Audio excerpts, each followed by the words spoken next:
विश्वं दर्पण दृश्यमान नगरी तुल्यं यांतर्गतं पश्यनात्मनि माया बहिर्बोधभूतं यथा निद्रया या साक्षात् कुरुते प्रबोध समयी स्वात्मानं मे वाद्वयं तस्मै श्री गुरुमूर्तये नमः। इदं श्री दक्षिणामूर्तये ओम। इस वीडियो में लक्षण बता रहे थे ना, तो लक्षण भी दो प्रकार का होता है। पहला स्वरूप लक्षण, दूसरा तटस्थ लक्षण। अच्छा, स्वरूप लक्षण क्या है? जो लक्षण वस्तु के स्वरूप में रहे और वस्तु को लखाए उसे स्वरूप लक्षण कहते हैं।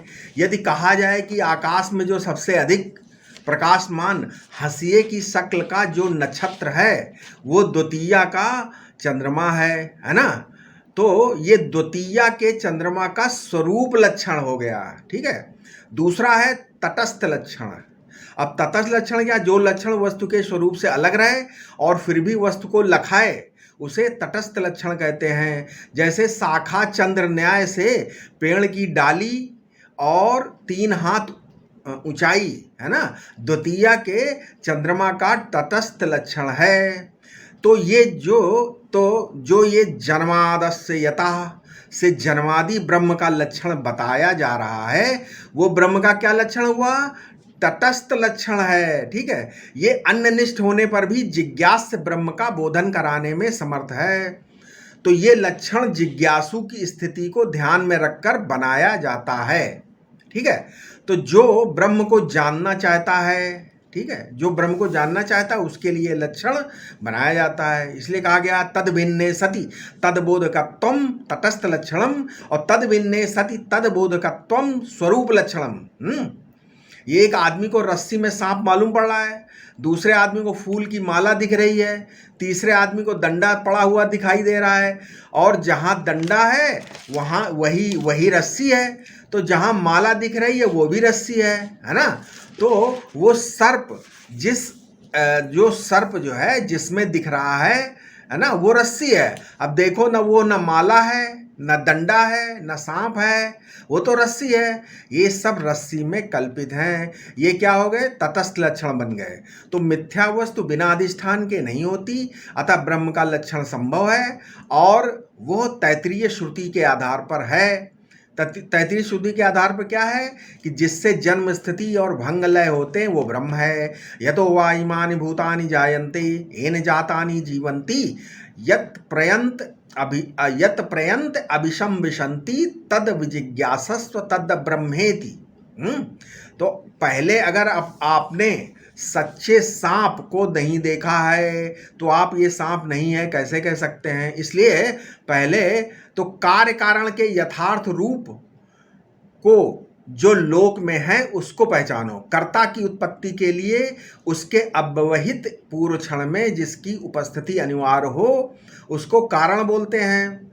अब न्याय दर्शन के अनुसार क्या परिभाषा हुई? नियत पूर्ववर्तित्व है ना, जिसमें हो वो कारण है। तो घड़े के बनने में मिट्टी, कुम्हार, चाक, डंडा और सूत का होना अनिवार्य है ना। तो इसी प्रकार बच्चे के जन्म के लिए माता पिता, रज, वीर, देश, काल, संसार चाहिए कि नहीं चाहिए? तो कारण के भी 2 विभाग होते हैं। ठीक है। पहला समवायी कारण और दूसरा असमवायी कारण है ना। अब समवायी कारण को ही वेदांत में उपादान कारण कहते हैं। तो जो कार्य में अनुगत होकर रहे, कार्य बनकर कार्य में रहे, इस प्रकार घड़े का समवायी कारण क्या है? मिट्टी है। और इसी समवायी कारण को वेदांत में उपादान कारण कहते हैं। अच्छा, असमवायी कारण वो है जो कार्य बन जाने के बाद कार्य में न रहे, है ना। घड़े का असमवायी कारण कुम्हार, चाक, डंडा और सूत है। अब ये असमवायी कारण भी 2 विभागों में विभक्त हो जाता है। पहला निमित्त कारण, दूसरा सहकारी कारण। अब निमित्त कारण क्या है? निमित्त कारण कर्ता चैतन्य होता है जैसे कुम्हार, और सहकारी कारण जिसके सहयोग से कर्ता कार्य को बनाता है जैसे डंडा, चाक, सूत, थापी आदि सहकारी कारण है। तो प्रत्येक कार्य में समवायी कारण यानी उपादान कारण और निमित्त कारण का होना अनिवार्य है। अब ब्रह्म से जगत के निर्माण में देखो कि यहाँ निमित्त और उपादान कारण क्या है। तो क्या है, जन्मादि प्लस यस्य, जन्मादि धन अस्य धनयतः, है ना। तो इस संपूर्ण दृश्यमान जगत मतलब इंद्रिय मन बुद्धि और स्वयं साक्षी द्वारा भास्य जगत के जन्म स्थिति और प्रलय जिस कारण से होते हैं वो क्या है, ब्रह्म है। इसके आधार पर श्रुति यतो वा इमानि भूतानि जायन्ते और जन्मादस्य यथा सूत्र को पढ़कर स्पष्ट मालूम पड़ता है। तो जगत का उपादान कारण और निमित्त कारण दोनों ब्रह्म है। लीन तो उपादान कारण में होगा, है ना। जैसे घड़ा फूटकर मिट्टी में अपने उपादान कारण मिट्टी में लीन हो जाता है ना, निमित्त कारण कुम्हार में नहीं। इसलिए जगत का उपादान कारण ब्रह्म ही है। देखो, जगत का निमित्त कारण ब्रह्म है, ये तो सभी वेदांती मानते हैं। तो न्यायिकों ने और भक्तों ने यहाँ जन्मादस्य यथा सूत्र में ये माना है कि सर्वज्ञ सर्वशक्तिमान सर्वकर्ता निमित्त कारण ईश्वर ही यहाँ ब्रह्म कहा गया है।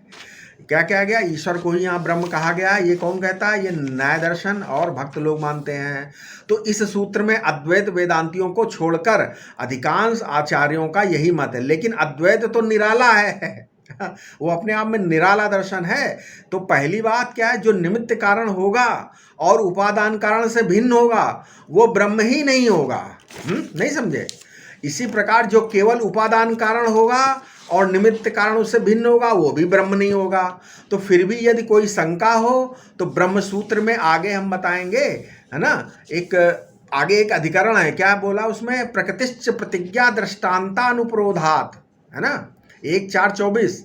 तो ये आगे हम बताएंगे ब्रह्म सूत्र में। तो प्रकृति अर्थात उपादान कारण भी ब्रह्म है, क्योंकि एक के विज्ञान से सर्व के विज्ञान की प्रतिज्ञा है। अब यानी ब्रह्म का लक्षण संभव है, मिथ्या पदार्थ भी मिथ्या के अधिष्ठान का लक्षण हो सकते हैं। अतः मिथ्या जगत की मिथ्या जन्मादि ब्रह्म के तटस्थ लक्षण के रूप में कहे जाते हैं।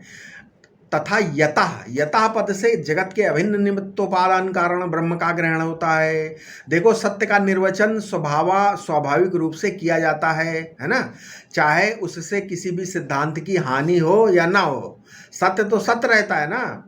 लोग कहते हैं कि यदि ब्रह्म को निर्गुण मानोगे तो उपासना की सिद्धि कैसे होगी, यदि ब्रह्म को सर्व मानोगे तो समाधि की सिद्धि कैसे होगी, और यदि ब्रह्म में जगत को मिथ्या मानोगे तो कर्म और कर्म फल की सिद्धि कैसे होगी, है ना। तो ये देखो, ब्रह्म तो जैसा है वैसा है, उसका विचार भी वैसे ही होता है ना।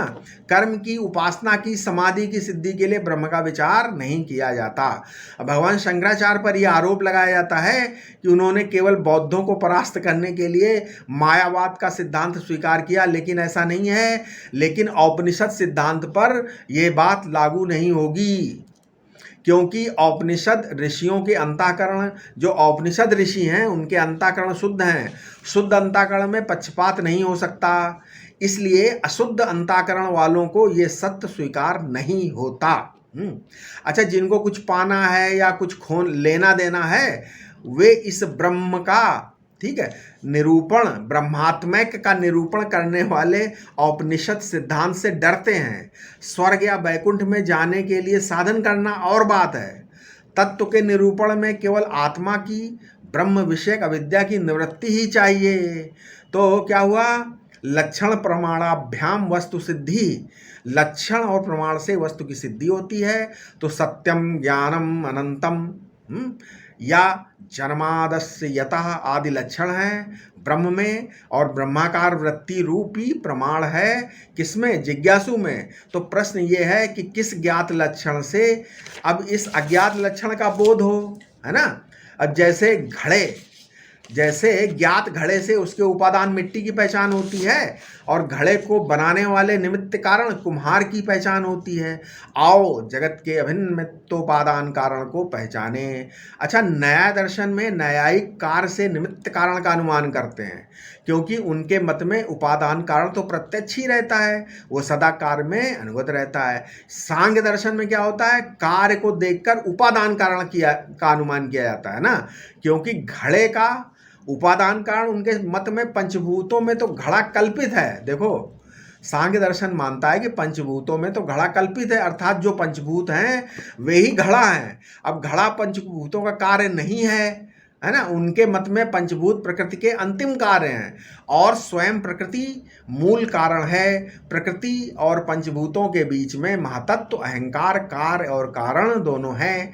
प्रकृति इंद्रिय प्रत्यक्ष नहीं है, इसलिए जो प्रकृति सबका मूल कारण है वो प्रत्यक्ष नहीं अनुमान से सिद्ध है। ठीक है, अब इसके आगे हम अपने अगले वीडियो में बताएंगे। ठीक है, ओम शांति शांति शांति।